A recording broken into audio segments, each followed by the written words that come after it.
ó, no 3. 1, 2. Olá! Hoje eu quero começar fazendo uma pergunta para vocês. Aí de casa me respondam. Quem ama Jesus, levanta a mão. Levantar a mão? Eu acho que todo mundo levantou a mão.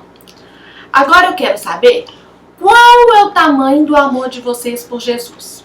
O que vocês estariam dispostos a fazer por amar a Jesus? Hoje eu vou contar para vocês a história de um discípulo de Jesus que achava que amava muito, muito, muito ao Senhor. Era esse daqui, ó. O nome dele era Pedro. Quantos discípulos Jesus tinha, gente? 12, né? Um dia, Jesus chamou os 12 discípulos para uma ceia. O que é ceia? É um jantar, né? E aí todos os discípulos se assentaram ao redor da mesa. Durante esse jantar, Jesus contou para os discípulos as coisas que já iam acontecer com ele. Ele falou assim, gente, em breve eu serei preso e eu irei até morrer. Nessa hora, todos vocês me abandonarão. Nenhum de vocês ficará ao meu lado. Pedro achou aquilo um absurdo. E ele contestou o Senhor. Ele falou assim, Jesus, mesmo que todos te abandonem, eu jamais te deixarei. Eu te amo tanto, Senhor, que eu estou disposto até mesmo a morrer por ti. Mas sabe o que Jesus respondeu? Jesus falou assim, em verdade te digo, que ainda esta noite, antes que o galho cante 2 vezes, você me negará 3 vezes. Vamos fazer as contas, gente. O que Jesus falou? Jesus falou que Pedro negaria 3 vezes antes que o galo cantasse 2 vezes. Quem será que estava certo na história? Vou continuar contando para vocês verem. Pessoal, e o que aconteceu? Como Jesus havia falado, ele foi preso e levaram ele até esse lugar aqui, ó, era o Sinédrio. Caifás era o sumo sacerdote, ele era uma espécie de juiz que julgava as causas que chegavam até ele. E lá tinham várias testemunhas falsas que falavam mentiras sobre Jesus. E eles falavam assim, é por isso que esse homem tem que ser preso, ele tem que ser morto. Porque eles inventavam mentiras sobre Jesus. E o que aconteceu com os discípulos de Jesus? Como ele havia falado, todos os discípulos fugiram porque eles estavam com muito medo. Se Jesus havia sido preso, eles também poderiam ser presos. E eles não queriam isso. Eles estavam com medo. Mas Pedro, ele era um pouquinho curioso. Então, em vez dele fugir completamente, ele ficou ali no pátio, perto do Sinédrio, disfarçado, só para ver o que ia acontecer com Jesus. Só que nessa hora, apareceu uma mulher e falou assim, ei, eu te conheço, você também andava com Jesus, você era um dos discípulos dele, certo? E o que Pedro falou? Eu? Conhecer aquele cara? Você tá doida? Eu não conheço ele não. E aí o que aconteceu em seguida? O galo cantou.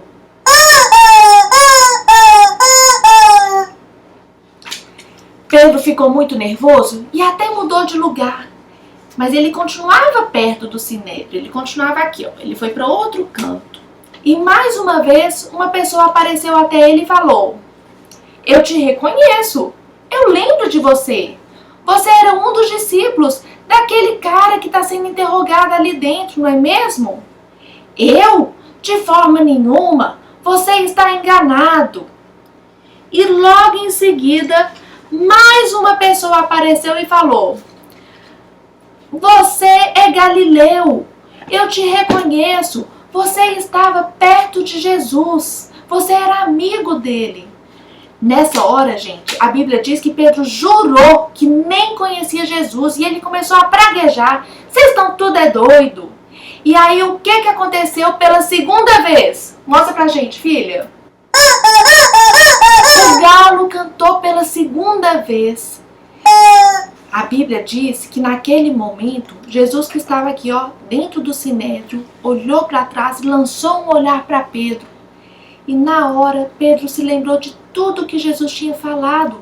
Jesus já tinha dito a ele que ele o negaria 3 vezes antes que o galo cantasse 2 vezes. Pedro ficou com o coração arrasado. E a Bíblia diz que ele saiu e chorou amargamente. Vocês conhecem a história de Jesus, né, gente? Depois disso tudo que aconteceu, Jesus foi crucificado e morreu na cruz por nós. Mas o que aconteceu depois de 3 dias? Ele ressuscitou.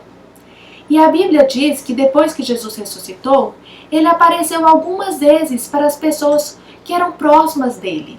E numa dessas vezes, ele mandou um recado para os seus discípulos. Ele falou assim: eu quero que todo mundo saia de Jerusalém, que era onde ele tinha morrido, e vá até a Galileia, porque lá eu encontrarei com os meus discípulos. Eu fico imaginando que essa viagem deve ter sido difícil para Pedro, porque ele deveria pensar assim: nossa, vou encontrar Jesus na Galileia e ele vai acabar comigo. Ele vai falar: você é um traíra, você não serve para nada, você me deixou, você me abandonou, eu não quero mais saber de você não, pode ir embora. Pedro deveria estar com muita vergonha de Jesus. E eu imagino que ele pensava assim: Jesus não vai me perdoar dessa vez. Dessa vez, Jesus não me desculpa. Enquanto eles estavam aqui, perto do mar da Galileia, Jesus apareceu até aos seus discípulos. E a Bíblia diz que eles conversaram, que eles comeram, que eles passaram um tempo juntos. Mas teve uma hora que Jesus quis ter um papo reto com Pedro. Ele conversou diretamente com Pedro. E a conversa deles foi mais ou menos assim.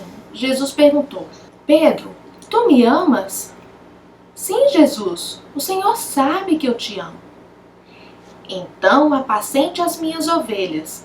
Como assim apacentar ovelhas? Ele quis dizer assim: então seja um bom pastor. Na nossa igreja não tem um pastor? Não existem vários pastores? São pessoas que falam da palavra de Deus, que cuidam do povo de Deus. E foi isso que Jesus falou para Pedro: se você me ama, seja um bom pastor. Outras 2 vezes, Jesus fez essa mesma pergunta para Pedro. E a Bíblia diz que Pedro ficou até triste com a pergunta de Jesus. Gente, Jesus precisava perguntar para Pedro 3 vezes se ele o amava? Não, Jesus sabe de todas as coisas. Então por que ele fez essa pergunta? Olha, da mesma forma que Pedro negou Jesus 3 vezes, por 3 vezes Jesus deu a mesma missão para Pedro. Então, apacente as minhas ovelhas. Gente, isso aí foi a redenção de Pedro. Jesus não só havia perdoado Pedro, como deu a ele o privilégio, a oportunidade de ser um pastor, de trabalhar na obra de Deus. Não necessariamente precisa ser um pastor para trabalhar na obra de Deus, né? Mas no caso, Jesus deu a Pedro a oportunidade de continuar o ministério, de falar de Jesus para as pessoas, de viajar várias cidades para testemunhar desse amor do Senhor. Gente, Jesus sempre nos dá uma nova chance. Mesmo quando a gente erra, mesmo quando a gente pisa na bola, o Senhor nos dá uma nova oportunidade. O Senhor nos concede o seu perdão. Não foi isso que ele fez com Pedro? É isso que ele faz com a gente também. Mas não é porque Jesus nos perdoa o tempo todo que a gente deve abusar, não. Vou pecar, não tô nem aí, Jesus vai me perdoar mesmo? Nananina não, né, gente? E como a gente faz para parar de pecar toda hora?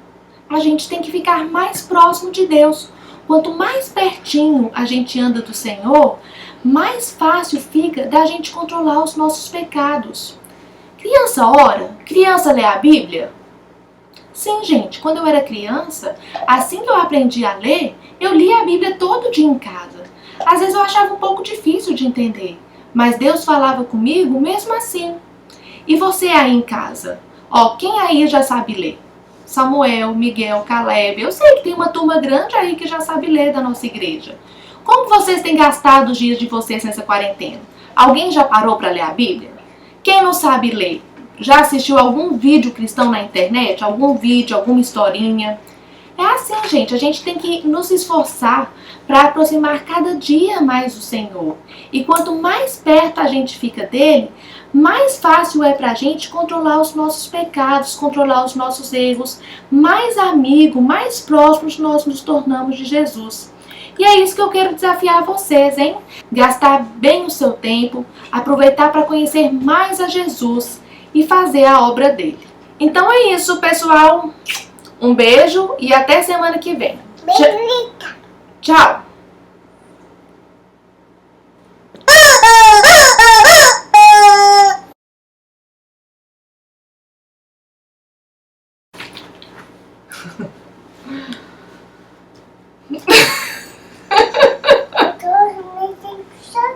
Pode mexer, filho. Pedro, tu me amas? Pedro, tu me amas? E a Bíblia diz que Pedro... E a Bíblia diz que Pedro... Tá bom. E a Bíblia diz que Pedro ficou até triste, porque Jesus... Tá, não aperta mais não, tá bom?